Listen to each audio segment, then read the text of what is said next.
Good morning, dear student. Welcome to the online class. This is the class of science, belongs to the class 7th. Student, यहाँ पर हम chapter 2 देख रहे थे. Okay यहाँ पर हमने टीथ देख लिया था. स्ट्रक्चर ऑफ टीथ हमने देख लिया था कि इनामिल जो होता है वो सबसे हार्डेस्ट पार्ट होता है आपकी बॉडी का. नेक्स्ट यहाँ पर है टंग.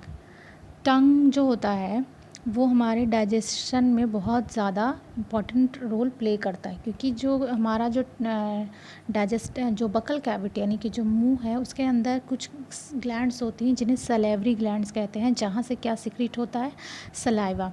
जो आप यानी कि लार जो आपके मुंह में एक चिपचिपा सा गीला गीला सा जो फीलिंग आता है, दैट इज़ सलाइवा. ठीक है ना. सो व्हाट इज़ टंग? टंग जो होता है वो एक फ्लैशी मस्कुलर ऑर्गन होता है जो आपके बकल कैविटी के पीछे से अटैच रहता है. ठीक है. अभी टंग क्यों दिया, तो क्या ज़रूरत है इस टंग से, क्या हमें फ़ायदे होते हैं? तो जो टंग होता है वो क्या करता है, फूड को सलाइवा के साथ मिक्स करने में हेल्प करता है. नेक्स्ट क्या करता है, आपको फूड को स्वेलो करने में, निगलने में क्या करता है, आप क्या विदाउट टंग आप जो है खाना जो है वो पीछे स्वेलो कर सकते हैं? नहीं. फिर वो टेस्ट के लिए भी होता है, फूड के लिए, और स्पीकिंग यानी बोलने में भी क्या करता है, टंग हेल्प करता है. नेक्स्ट क्या है, आपके जो टंग का फ्रंट एरिया होता है, जैसे आप यहाँ पर देखो तो यहाँ पर आपको कुछ छोटे छोटे ये डॉट्स दिखाई दे रहे हैं, है ना. ये जो डॉट्स होते हैं इन्हें टेस्ट बड कहा जाता है. क्या कहा जाता है? Test bud. यही जो डॉट्स होते हैं इन्हीं से आप क्या करते हो, टेस्ट करते हो कि सोर है या बिटर है या स्वीट है या सॉल्टी है. ठीक है ना. तो इसके लिए भी ज़रूरी होता है. अलग अलग टेस्ट के लिए अलग अलग लोकेशन होती है ना. जैसे सबसे जो पीछे वाला पार्ट होता है वहाँ पे स्वीट टेस्ट होता है. ठीक है. आगे के साइड पे सॉल्टी होता है, बेटर, एंड देन इस तरह से. ठीक है. तो अलग अलग जगह पर है, जिस तरह से है आप इसको डायग्राम के थ्रू देख सकते हैं. ठीक है. नेक्स्ट है डाइजेशन ऑफ फूड. जो डाइजेशन ऑफ फूड होता है, क्या होता है, बकल कैविटी में जो हम फूड को च्यू करते हैं, ठीक है, उसके बाद किससे च्यू करते हैं, अपने टीथ की हेल्प से. प्रीमोरल और मोरल्स उनको क्या करते हैं, बिल्कुल ग्राइंड कर देते हैं with the help of tongue. Okay. So यहाँ पर एक एक्टिविटी है कि जो सलाइवा होता है वो किस लिए निकलता है. जो सलाइवा होता है वो हमारे स्टार्च को किस में ब्रेक कर देता है, शुगर में. तो इसको टेस्ट करने के लिए एक प्रोसीजर है. जब भी आपको स्टार्च का टेस्ट करना हो तो आप क्या करोगे, कोई भी फूड पार्टिकल्स है उसमें आप क्या कर दोगे, आयोडीन को कुछ कुछ बूंदे डाल दोगे. अगर वो ब्लू या ब्लू ब्लैक टर्न हो जाता है तो दैट इज़ शोज़ दैट कि वहाँ पर स्टार्च प्रेजेंट है. और अगर कलर नहीं टर्न होता है तो वो वहाँ पर प्रेजेंट नहीं. तो आप 2 टेस्ट ट्यूब लीजिए, एक में क्या करिए, बॉयल राइस लीजिए, और दूसरे में क्या डालेंगे आप, उस बॉयल राइस को आप कुछ देर 3 से 4 मिनट आप उसको च्यू करके तब उसमें अंदर डालेंगे. यानी कि उसमें लार मिक्स हो गई. जब आपकी सलाइवा उसके अंदर मिक्स हो जाती है तो सलाइवा का क्या वर्क होता है, वो स्टार्च को शुगर में कन्वर्ट कर देती है. इसका मतलब उसमें अब स्टार्च नहीं है, यानी कि जो test tube boiled chewed rice वाला है उसमें कलर चेंज नहीं होना चाहिए. फिर आप उसमें क्या डालेंगे, डिस्टिल वाटर डालेंगे दोनों टेस्ट ट्यूब में. उसके बाद कुछ ड्रॉप्स आयोडीन सोल्यूशन की डालेंगे. तो आप देखेंगे कि जो बॉयल राइस है, ओनली बॉयल राइस, वो क्या कर जाता है, ब्लू ब्लैक टर्न हो जाता है. बट जो च्यूड है यानी जिसमें सलाइवा मिक्स है वो टर्न नहीं होता. क्यों? क्योंकि जो सलाइवा होता है उसने स्टार्च को क्या कर दिया, उसको शुगर में कन्वर्ट कर दिया. तो ये इंडिकेट करता है कि जो सलाइवा है वो क्या करता है, हमारे फूड को शुगर में यानी फूड में प्रेजेंट स्टार्च को शुगर में कन्वर्ट कर देता है. ठीक है. तो जो सलेवरी ग्लैंड्स होती हैं 3 पेयर्स, वो रिलीज़ करती हैं डाइजेस्टिव जूस, जिसे क्या कहते हैं, सलाइवा कहते हैं. बकल कैविटी में जो सलाइवा होता है वो क्या करता है, फूड को वेट कर देता है और स्लिपरी कर देता है, जिससे हम फूड को ईजिली क्या कर सकते हैं, स्वेलो कर सकते हैं. ठीक है. और क्या करता है सलाइवा कि जो स्टार्च होता है उसको क्या कर देता है, शुगर में कन्वर्ट कर देता है. ठीक है. नेक्स्ट है ओसोफेगस. अब आपने ये डायग्राम देखा होगा कि ये पाइप लाइक स्ट्रक्चर है. फिर यहाँ पर ये इस तरह से हमारा स्टमक है जो जे शेप का होता है ना, ये कुछ जे शेप का लग रहा है. इधर लीवर होता है. ठीक. फिर उसके बाद बड़ी आंत हो गई इस तरीके से. और इसके अंदर many small like structure previous diagram में मैंने दिखाया है, ठीक है। तो जो ओसोफेगस होता है वो क्या होता है, एक पाइप लाइक स्ट्रक्चर होता है, इस तरह से जो माउथ से आता है और स्टमक में मिलता है। तो ये पाइप लाइक स्ट्रक्चर क्या है, ओसोफेगस है। ये क्या होता है, ये 25 सेंटीमीटर लॉन्ग होता है, मसल से बना होता है। फूड इसी में क्या आता है, इसके मसल्स के कॉन्ट्रैक्शन और उससे क्या कहता है, ये फूड जो है आगे खिसकता जाता है और कहाँ पहुंच जाता है, स्टमक में पहुंच जाता है। जो स्टमक होता है वो जे शेप्ड होता है, ठीक है। ये भी मसल से बना होता है, ठीक है। और एक बैग थैले के जैसा होता है। सबसे वाइडेस्ट पार्ट होता है एलिमेंट्री कैनाल का स्टमक।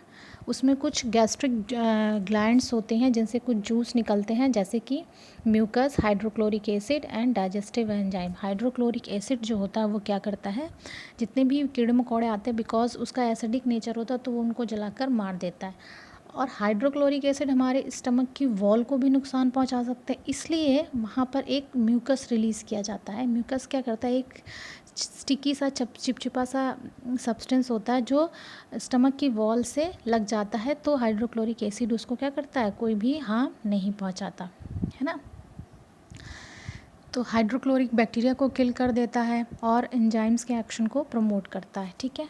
स्टमक में क्या होता है, फूड जो है वो गैस्ट्रिक जूस जो सिक्रीट होता है स्टमक की वॉल से, उसके साथ मिक्स होता है और उससे उसमें पीसता है, चर्न करता है, ठीक है। 2 से 4 घंटे तक स्टमक में फूड रहता है और उसके बाद मोस्ट ऑफ द डाइजेशन जो है वो स्टमक में ही हो जाता है, ठीक है। Small intestine, the small intestine जो छोटी आंत होती है, देखिए जो छोटी आंत होती है वो बहुत कॉइल होती है ना। ये देखिए जो इसके बीच में ये ढेर सारी, ये हो गई आपकी बड़ी आंत यानी कि लार्ज इंटेस्टाइन, और इसके बीच में बहुत सारी पाइप लाइक स्ट्रक्चर। ये छोटी है लेकिन ये साइज़ में क्या होती है, बड़ी होती है।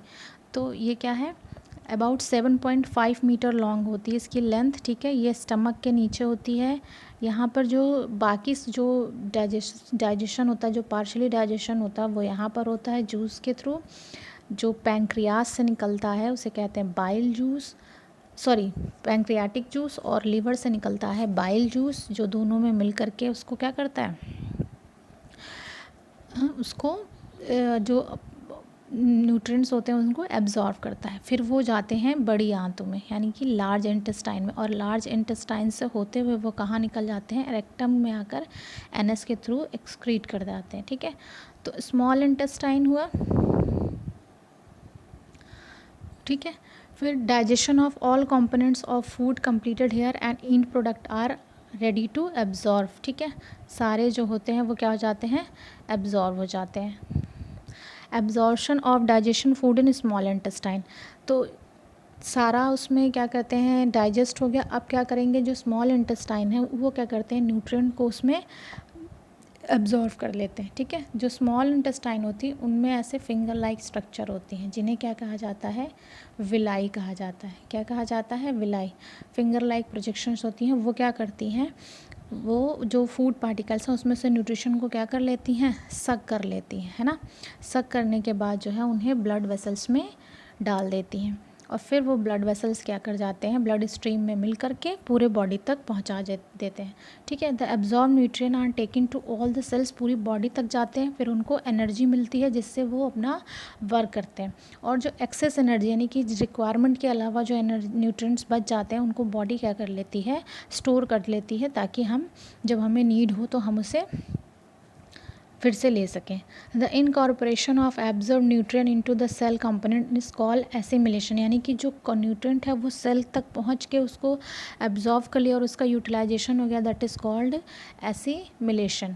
Absorption in large intestine and ingestion, है ना। अब लार्ज इंटेस्टाइन जो होती है वो 1.5 मीटर लॉन्ग होती है, स्मॉल इंटेस्टाइन 7.5 मीटर होती है, 1.5, ठीक है।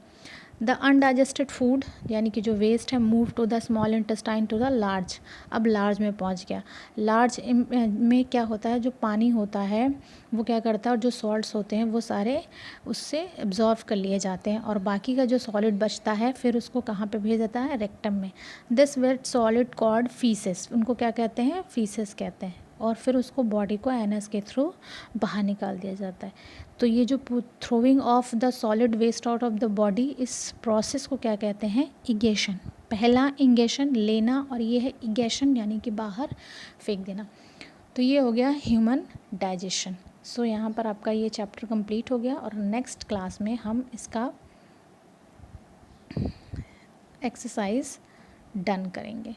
सो इसे एक बार आप अच्छे से माइंड में इसका डायग्राम देख लीजिएगा और याद कर लीजिएगा कि कौन कौन से पार्ट होते हैं और उसमें क्या क्या चीज़ें होती हैं। डाइजेशन जो है स्टमक में कंप्लीट हो जाता है और सिर्फ स्मॉल इंटेस्टाइन और लार्ज इंटेस्टाइन में क्या होता है, सिर्फ एब्जॉर्प्शन होता है।